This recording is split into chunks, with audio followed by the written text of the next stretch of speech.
90%. 90% of consumers fail to correctly identify AI generated voices, even though most believe they could, according to a study by Twilio. AI voices aren't just good enough, they're indistinguishable. So, if we're crossing the threshold of differentiating humanity from computing, what's the impact on marketers? Well, we're entering a world where your customers don't visit your website, they don't see your logo, they don't type a query, they just talk. And in that world, your voice isn't a feature, it's your brand. I'm Benjamin Shapiro, and joining me today is Ruth Zive, the Chief Marketing Officer at Voices. Voices works with over 60,000 enterprise customers, including Microsoft, BMW, and Shopify, to power their voice experiences across marketing, products, and AI systems. And today, Ruth is going to explain how you need to rethink brand building in a voice-first world.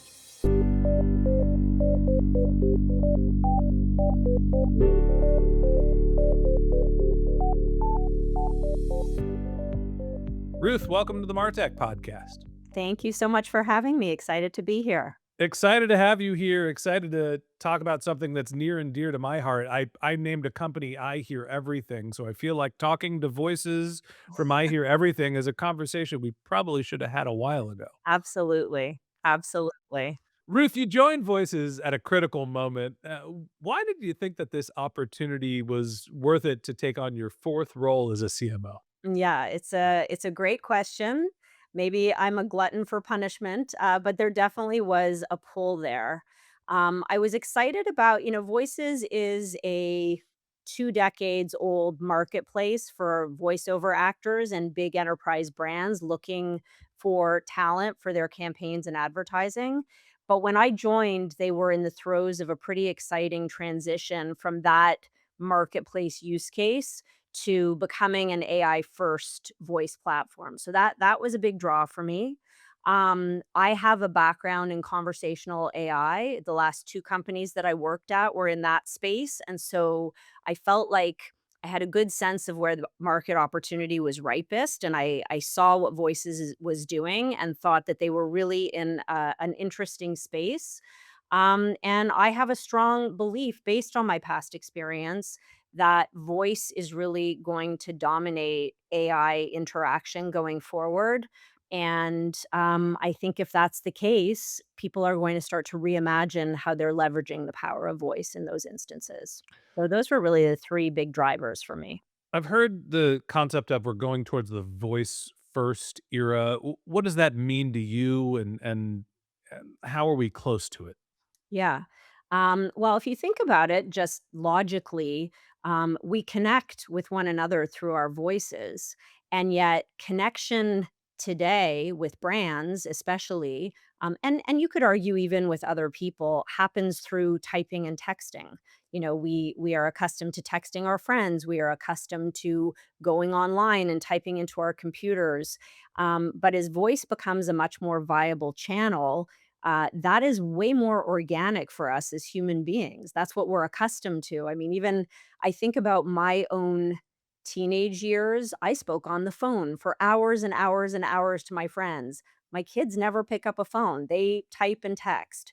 We're going back to that voice first paradigm because that is more natural for us as humans. It's more expressive, it's more organic, and the technology is getting to a point where it can facilitate a more organic, natural, authentic experience through that channel.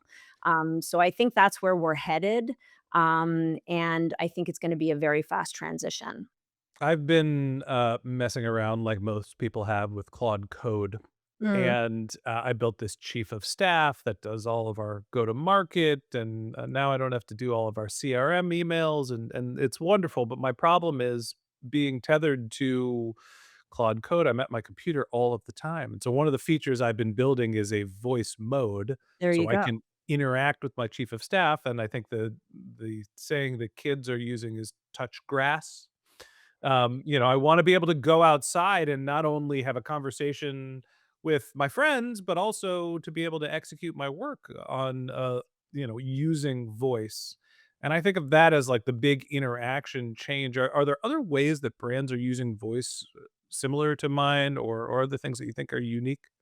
Well, I think there are use cases that are becoming more mature. Certainly in the contact center for customer service, that's a use case we're all familiar with. We all ripped our hair out over those archaic IVR systems that had us pressing one for this and two for that.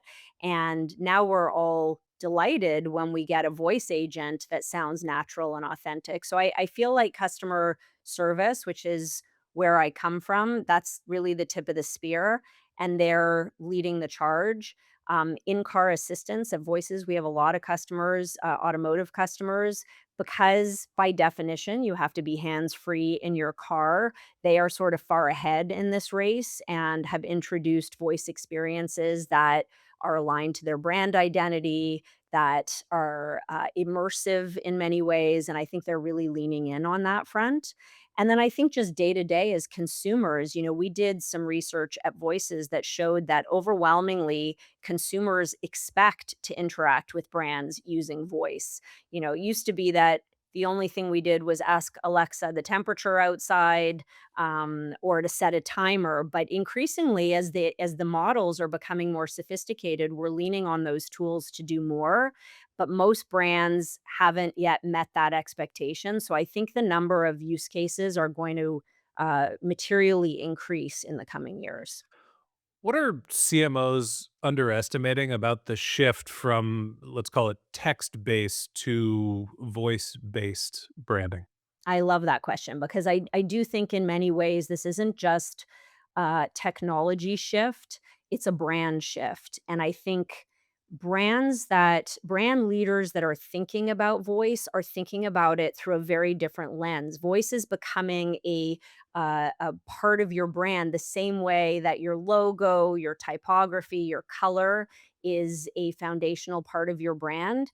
If it's true that your customers are going to be interacting with you through your voice increasingly and not through typing and texting, then your voice is a brand identifier. And I think CMOs that lean into that point of view are going to lead the market and really be able to set a standard around brand identity and the importance of voice in ways that others won't be able to catch.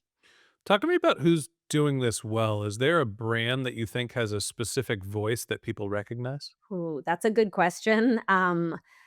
I think we're early days where you would have a single voice that is associated with a brand on the AI side. I mean, certainly we all know the voice of Siri or some of those apps that were used for those more rudimentary activities, but those are inauthentic sounding voices. Mhm. But I guess I'd answer by saying, I mentioned that Voices has a multi decade long legacy in traditional voiceover. And certainly there are actors or voices that are associated with brands from a traditional voiceover perspective, and brands go to great lengths to choose those actors and those voices for their campaigns to reflect both their brand identity but also their audience interests. So I always think of James Earl Jones and the CNN, that sound bite that they have, or yeah, Mhm. we could come up with others, but they're iconic voices that certainly are associated with brands. And I do think that that same brand oriented sensibility is going to start to inform how brands choose the voices to front end their AI experiences. It's funny that you say James Earl Jones because when I was thinking about voices that I recognize and sort of associate with brands, James Earl Jones's voice came up to mind, but I couldn't place the brand. And the second one that came up to mind was Samuel L. Jackson and Capital One with the Oh, "What's in great your example. wallet," Yes, great right? example. And now I'm like, okay, well, there's and that's more of like audio, like a sonic branding. It's a tagline, it's advertising driven, but you're not interacting with it. And that's where I'm like, has anybody got past the point where you're like, yeah, okay, Siri, all right, Siri didn't talk in my house. Sometimes I have to look back and make sure it's not listening to my conversations. Is a voice we recognize and interact with, and maybe Alexa and Google. But outside of the major tech platforms, there's no individual brand who I'm like, yep, I know what you sound like. How do we get to that point?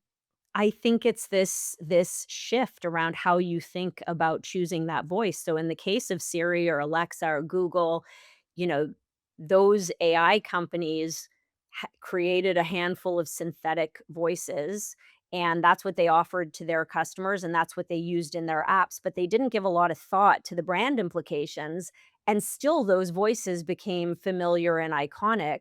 I think that now that voice is emerging as a default channel for consumer interaction, we are seeing at voices that brands are thinking about this differently. So, BMW is one of our customers. When they chose the voices for their in-car experience and they needed multiple voices because they needed different languages, they approached it very much as a brand exercise. They had it, as a luxury automotive dealer, they had a lot of characteristics that they wanted to reflect in that voice experience. And we went and sourced those voices with those characteristics in mind. And so I do think that as brands start to think about it this way, we're going to see a much greater recognition of voices against the brands that they represent. When you talk about BMW and voice selection, I'm imagining a heavy German accent telling you to put your pedal to the metal or something like that. Well, Yeah. that's not what they went for. They really wanted something that was going to sound, luxurious and authoritative and inspire a sense of safety. And, they had a whole bunch of qualities that they wanted to inspire in their customer base. And, automotive, that sector is really interesting because they think about the in-cabin experience from a brand Mhm. perspective. How do the seats feel? What are the acoustics? What do the buttons look like? Where's the cup holder? The placement of the logo on the steering wheel. Like they're very particular about these things. And yet nobody really thought about the voice in that way until very recently. But it's coming. It's coming because, our business is booming. And to me, that is the best market signal in the world that there is appetite to start thinking about voices in this way. Let's talk a little bit about the ethics, and I'll tell you a sad story. We had a podcast for one of the shows we produce where the guest decided he wanted to record on his iPad, and the microphone's too close to the speaker, and we got terrible feedback, and we only got a couple seconds where we could actually hear what he was saying. And it was an important guest, so we decided what we were gonna do was go to 11 Labs, clone his voice, get the transcript of the conversation, and then map the synthetic voice over what he was saying, and then be like, "Hey, here's what it actually sounded like when you recorded. Here's the synthetic voice. Are you okay with us using this so we can actually publish the content?" And he was like, "I didn't when I heard the audio, didn't even realize it wasn't me." It's Mm. amazing how realistic some of the AI generated voices can be, but we're also in this environment where you could start to do some potentially nefarious things with people's voice. How do you draw the line between what's innovation, what's misuse? Yeah. Um, I think in some ways the jury's out. There are a lot of people are running with AI and building very exciting apps, and there's a race in play that certainly, everyone's trying to win. And so regulation is looming, and, there are a lot of cases out there that I think have yet to be resolved. So I think to some extent the jury's out. The way we think about it is that, the person behind the voice should have full visibility, consent, they should be well compensated, and they definitely should have some control over how their voice is used.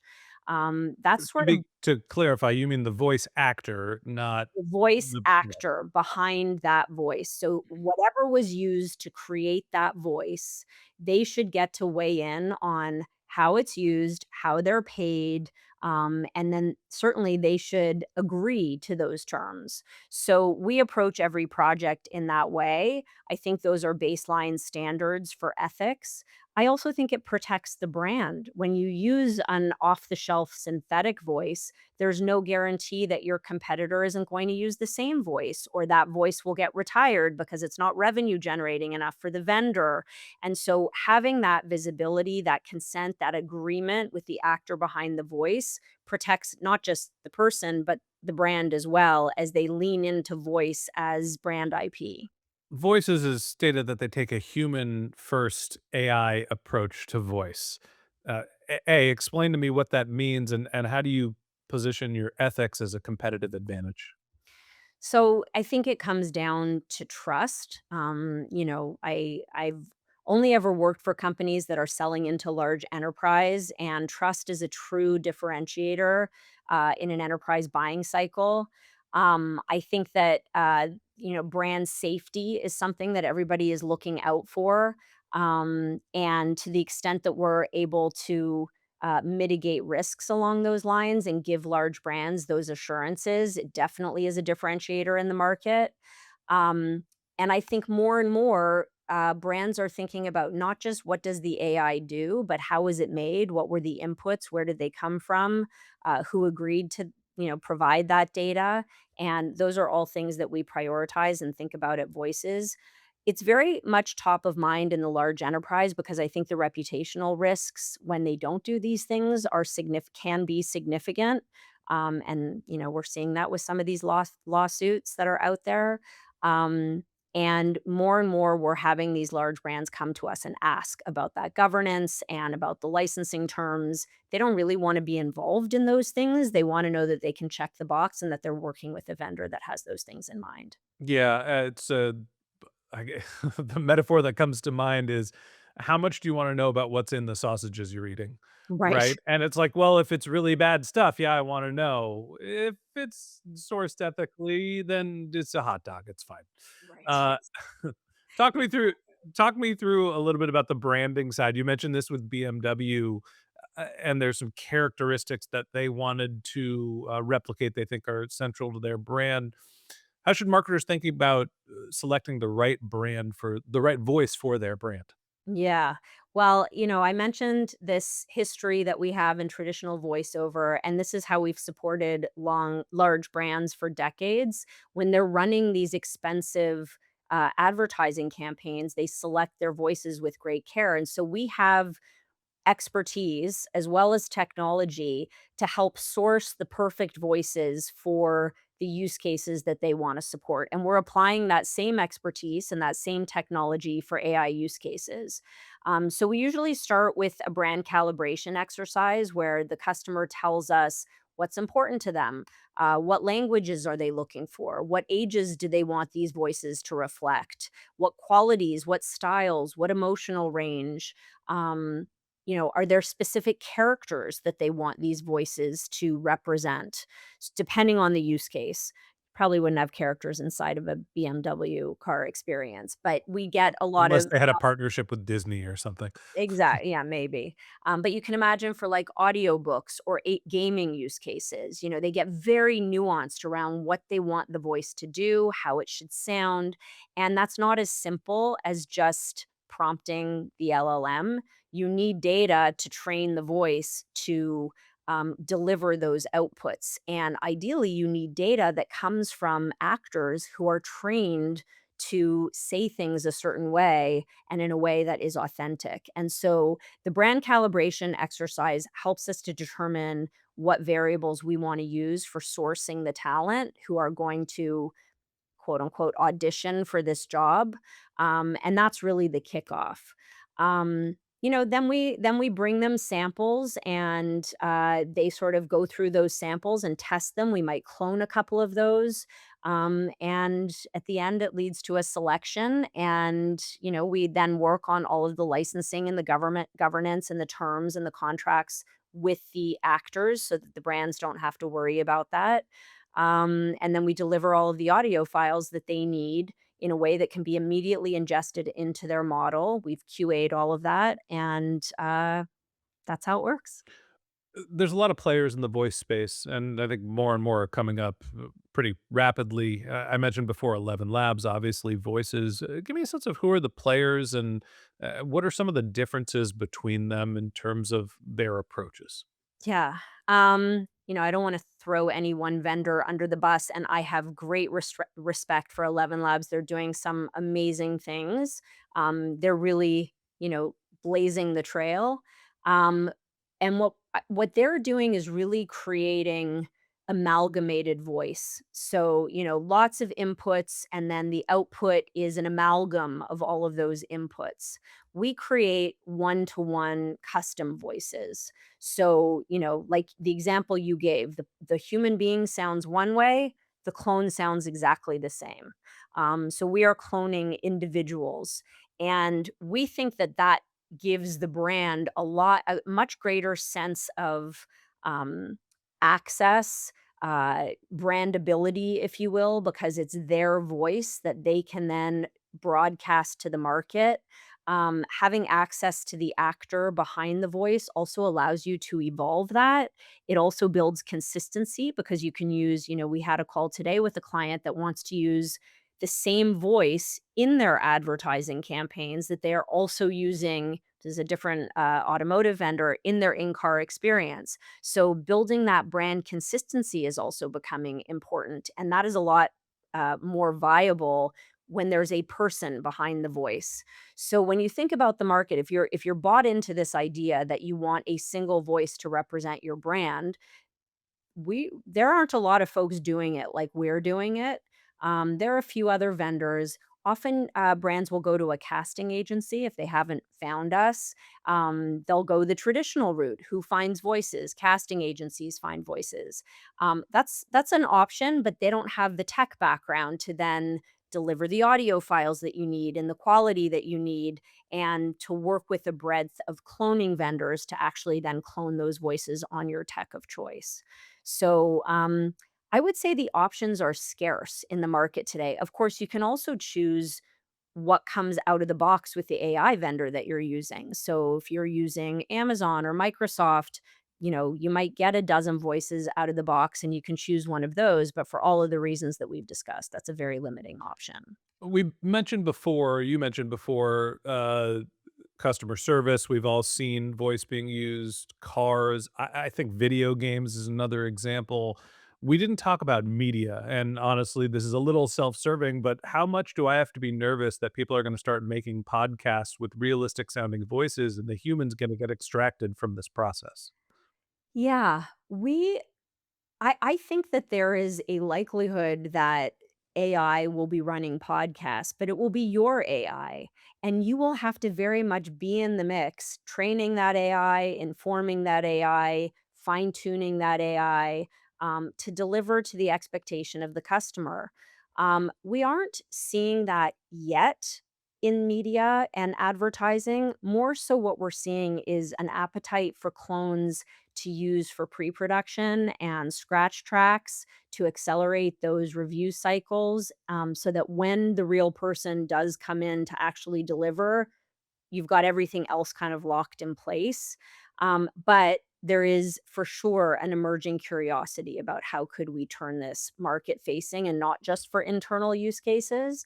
And I think it's coming. I think it's scary. It's very disruptive to the market. But I think what it's going to do is introduce new opportunities for human talent to train these models, to instruct these models, to prompt these models. And you might then just earn passive income from doing that as a podcaster. As much as I have some anxiety about the role of the talking head and what happens to them, I did just build a, newsletter to voice application where I can, in my inbox, be like, "I can't read this newsletter right now, just push it to my podcast feed," and it creates a synthetic voice and reads me the newsletter when I go into podcasts, and I can see or hear the future of either text to voice or potentially, voice just being extracted as a content channel. I do still think that there is great importance in the understood fidelity of one person talking to each other in this interaction. So hopefully we don't get completely made irrelevant. I am more optimistic, but certainly there are a lot of reasons to be cautious. I like to use the example, and I'm old enough that I remember this happening when ATMs came to market, and there was panic that all of the bank tellers would be out of jobs.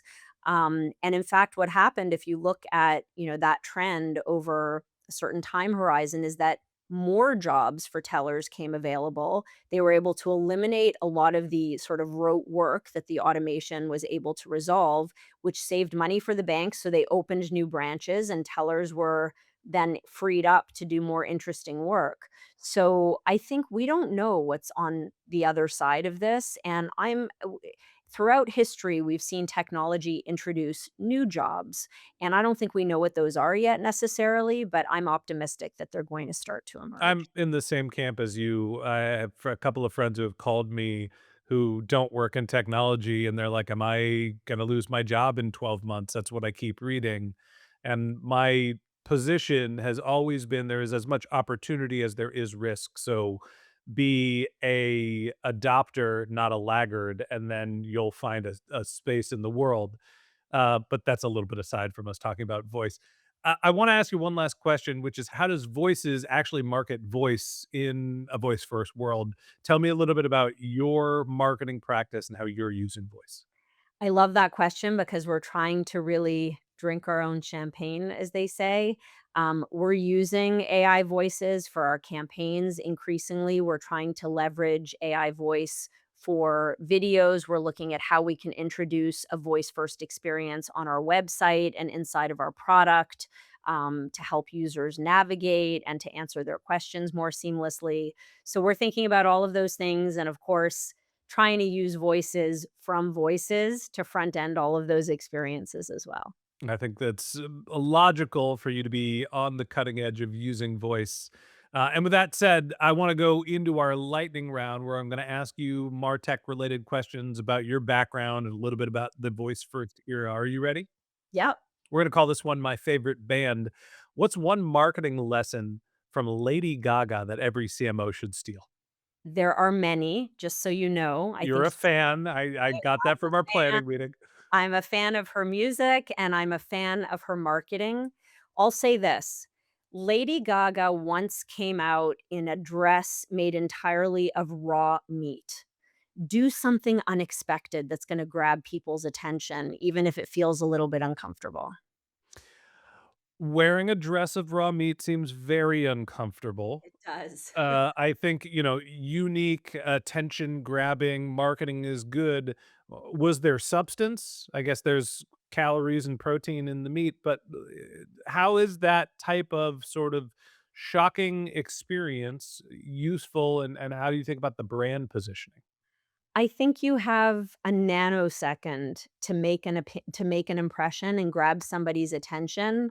It's so noisy out there, especially in the world of AI, and you've gotta do something unexpected just to open up the conversation. I don't have any data to validate that the meat dress got Lady Gaga more fans and more downloads of her music, but here I am talking about it more than a decade later, so it definitely stuck in my head. I think the uniqueness point is well taken, and, otherwise it's gonna be meat skirts for all. That's Alright, right. let's move on to our next question. If SEO is dying, what should marketers stop doing today? Stop. I'm gonna try to frame the stop as a start. Stop investing all of your SEO budget in SEO and instead shift it to AI search and start to optimize for AI share of voice. Okay, so stop investing in SEO because it's dying. Start invest in AEO because it's building. But a lot of the practices in SEO and AEO are pretty similar. So, am I not doing keyword optimization? What's the actual difference in terms of implementation? Well, I think the macro difference is that you're not trying to drive traffic anymore. It's just gonna stop happening. I think the majority of answers served up inside of the LLMs don't even include links. I think I read this week that it was more than 80%. So we shouldn't expect nearly as much website traffic. And if that's the case, how are you writing content? How are you growing brand awareness? How are you driving discoverability inside of that LLM first experience, which by the way will be mostly voice led in the future? So there's nobody's going to go to a website. They're going to be asking the LLM in their voice to find answers for them, and you better show up inside of that experience. So we've got to like break this, default sensibility around websites. I think it's going away. Yeah, I don't disagree. I think that there'll still be a place for a website, and people want to see visual experiences. And it's websites are going to be deprioritized. I don't know if I agree they're going to go away. Fair. Sure. But, the click is dying in some capacity, right? The what you do in your marketing activity, driving someone to an experience where they then go to your website and you have trackable information. I do think marketers are gonna have to start taking a leap of faith and start thinking about brand activities, and because the click isn't necessarily the gold standard of what marketing was successful that got someone into a trackable, nurturable sequence. Well, maybe that's a great, way to put it. So the stop or the don't is, stop prioritizing website traffic as your North Star for SEO. Yeah, I may scary. Stop counting clicks. Right. All right, what's one way AI is making you as a marketer less effective instead of more? Uh, this could be a me thing, but I feel like AI is it's encouraging people to create these very long, dense documents because you can do that in, 3 seconds. And I'm just I'm just a marketing executive that over indexes on outcomes versus strategy. Strategy is important, but I'm always like restless to get to the action and the outcome. And I'm finding like lots of strategy documents in the organization, in marketing. I can tell that they're AI generated. And I don't object to generating content through AI, but to the extent that it has us spinning on strategy, I think it's slowing us down. Sometimes you have to stop building features in the car and make sure that the rubber meets the road. And I do think that, and I'm a victim of this a little bit myself, where my whole plan for this year was to focus on our go to market. What have I done so far in Q1? Well, I built our brand style guide and I started working on our website and I started building our marketing strategy and figuring out a warm outreach. And none of it was actually customer facing. I probably could have just put a little bit more heads down, started reaching people and actually driving demand. Well, I guess I'm a victim too. All right, moving on. Last question. You've been a CMO 4 times. So, what's the question every board asks the most that marketers aren't ready for? That's a great question, and I'm not certain that I have a bulletproof answer, although I'm usually ready for the question, and that's, what's the ROI of the marketing investments that we're making? Show me that it's paying off, and that's not an easy one to answer, but marketers have to get very crisp about connecting those dots, and they need to be ready for that question. If they can't represent to the board how they're delivering value, and by the way, value means dollars, then they're going to be the first team that's cut when the going gets rough. So I think it's really important that marketing is always anchored on targets and goals that are revenue oriented. Let's talk through that a little bit because I've heard different stances on this where, yes, of course, we need to have an understanding of ROI and our investment. And that's a demand generation component of marketing. But a lot of what we do is making sure that we have brand and awareness, which in theory lowers our cost of acquisition over time, but it's really hard to track. So, how do you think about, well, I need to be ROI focused when a lot of my investments now, A, don't drive a click, and B, are meant to get people to know, like, and trust me, not necessarily buy right away? So I think of brand investments as air cover for the revenue targets that we're chasing and some of those more measurable marketing activities like, MQLs and pipeline. Um, but even in the case of brand, establish something that you can measure, something that your CEO and your board can buy into, and it might be outcomes versus outputs. Sorry, it might be outputs versus outcomes. So, in the case of PR, for instance, which is often a very costly investment, you might be measuring tier one mentions. In the case of social media, you might be measuring follower growth, but measure something that you can say that you're growing or improving that air cover over time. Now, of course, if those measurements don't correlate to revenue growth, you've got a problem.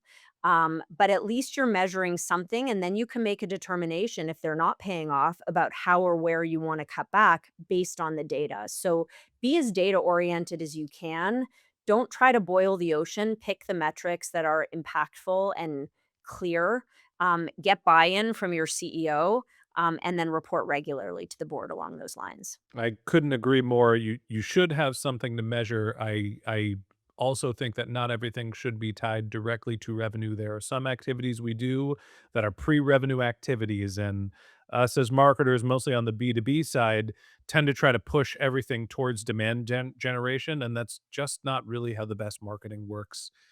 That said, Ruth, voice, going back to our original conversation, is something that is coming on fast, strong, hard. It is here, and I appreciate you coming on the podcast and telling us a little bit about how to use voice in our marketing practices. Thank you. My pleasure. This has been a great conversation. All right, that wraps up this episode of the MarTech podcast. Thanks to Ruth Zive, the CMO of Voices, for joining us. If you'd like to contact Ruth, you can find a link to her LinkedIn profile in our show notes or on martechpod.com, or you could visit her company's website, which is voices.com. If you haven't subscribed yet and you want a daily stream of marketing and technology knowledge in your podcast feed, hit the subscribe button in your podcast app or follow us on YouTube, where we'll be back every week.